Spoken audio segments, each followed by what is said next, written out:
হাতির তাণ্ডব।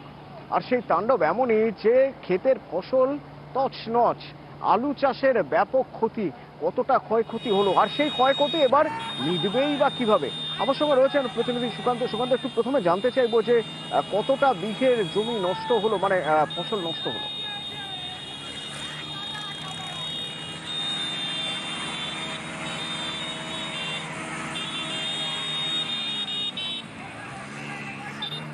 এর আগেও এইভাবে দিনের পর দিন বুনো হাতি এসে ফসলের উপর জমির উপরে তাণ্ডব চালাচ্ছে।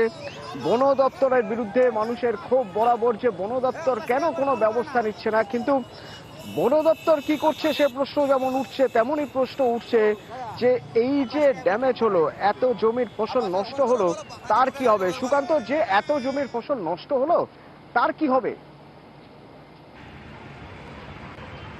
দেখো অতনুদা, এলাকার কৃষকরা চাইছেন যে সরকারি সাহায্য, কারণ কিছুদিন আগেই প্রাকৃতিক বিপর্যয়ে তাদের একটা বড় ক্ষতি হয়েছে। তারপরে এই যে হাতির দল, অর্থাৎ 24টি হাতি জঙ্গল থেকে বেরিয়ে আসছে, ধান এবং আলুর ব্যাপক ক্ষতি করছে।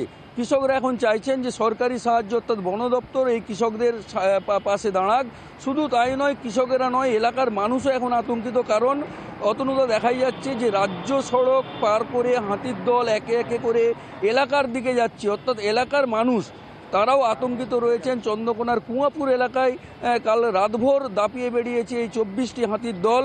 এখনও পর্যন্ত চন্দ্রকোনার যে ধামকুড়ার জঙ্গলে, সেই জঙ্গলেই রয়েছে এবং এলাকার মানুষ বলছেন যে রাত্রি হলেই তারা আলু খেতে বা ফসল নষ্ট করতে বেরিয়ে পড়ছে জঙ্গল থেকে।